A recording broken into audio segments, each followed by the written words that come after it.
Assalamualaikum warahmatullahi wabarakatuh. Waalaikumsalam warahmatullahi wabarakatuh. Baiklah, saya di sini akan menjelaskan hasil interview saya dengan tetangga yang ada di samping rumah saya yang berkaitan dengan harta. Hasilnya adalah dari interview yang saya dapatkan, kami simpulkan bahwa dalam ekonomi modern, harta adalah segala bentuk kekayaan yang dimiliki oleh individu, perusahaan, ataupun negara. Harta ini mencakup baik kualitas terwujud maupun tidak terwujud, yang bisa digunakan atau diperdagangkan untuk mendapatkan keuntungan atau meningkatkan kesejahteraan. Contohnya, harta terwujud, termasuk seperti tanah, kendaraan, dan uang tunai. Harta ini harus dikelola dengan mendistribusikan dan dilarang untuk ditimbulkan karena berdampak pada stabilitas perekonomian. Harta merupakan segala sesuatu yang diinginkan oleh manusia dan dibutuhkan, kemudian dimanfaatkan untuk memahami berbagai kebutuhan hidupnya. Pengelolaan harta kekayaan merupakan suatu proses yang harus dilakukan agar kebutuhan tersebut terhadap 5 unsur utama dapat diperhatikan secara keseimbangan dan merupakan sebuah kewajiban harta yang harus digunakan dan dikelola dengan secara sesuai dan baik dan tepat. Artinya tidak digunakan secara boros ataupun kikir. Fikih Ma'aliyah tentang harta atau hukum keuangan Islam memiliki sejumlah prinsip yang dilarang untuk mendorong keadilan, kesejahteraan, dan keseimbangan ekonomi dalam masyarakat. Hal ini mencakup transparansi, kejujuran, dan kesejahteraan. Fikih Ma'aliyah mencakup praktik-praktik yang menginginkan seperti penipuan, spekulasi, kelebihan, dan perdagangan barang haram.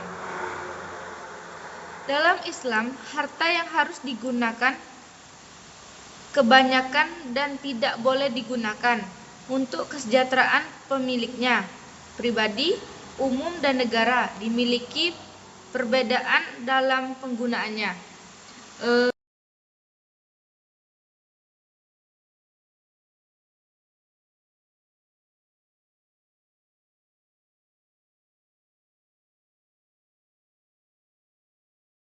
Itulah yang dapat saya sampaikan tentang materi harta.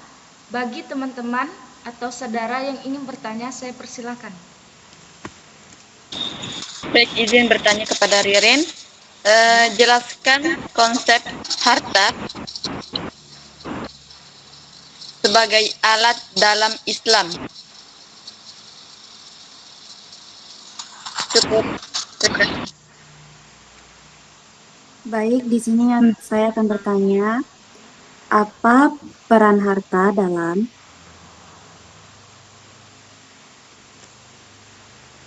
meningkatkan kesejahteraan masyarakat di era modern?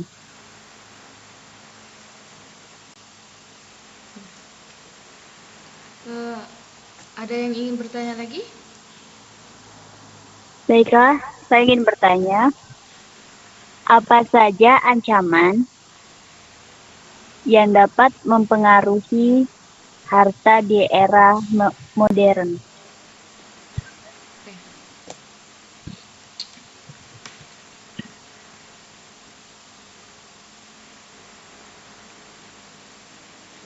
Baiklah, di sini saya akan menjawab pertanyaan dari Tiwi.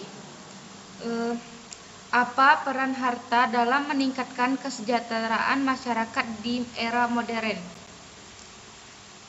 Yaitu ada 5. Yang pertama, pemenuhan kebutuhan dasar, yaitu harta memungkinkan individu dan keluarga untuk memenuhi kebutuhan dasar seperti pangan, sandan, papan, pendidikan, dan kesehatan.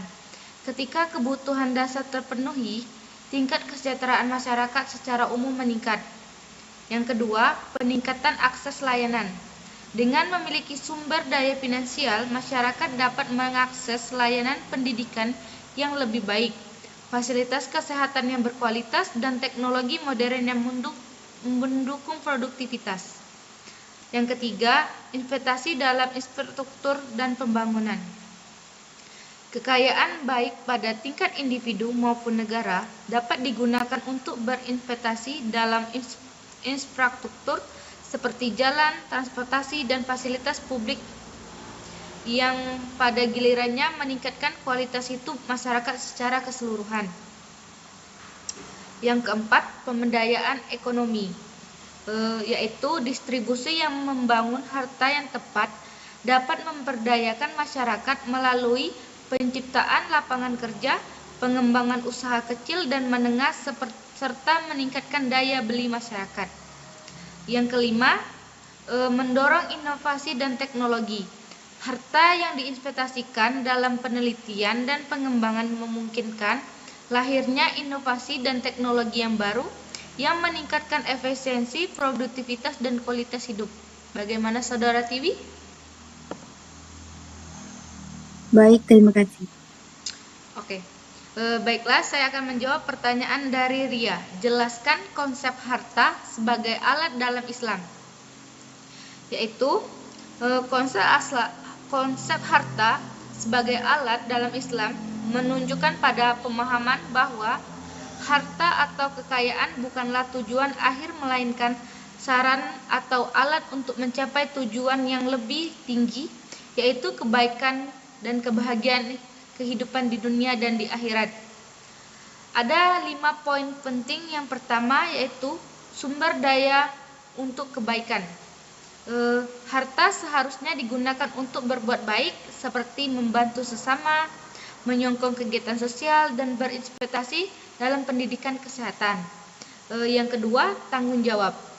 Tanggung jawab pemilik harta memiliki tanggung jawab untuk mengelola dengan bijak. Ini termasuk membayar zakat, infak, bersedekah, dan kewajiban sesama muslim.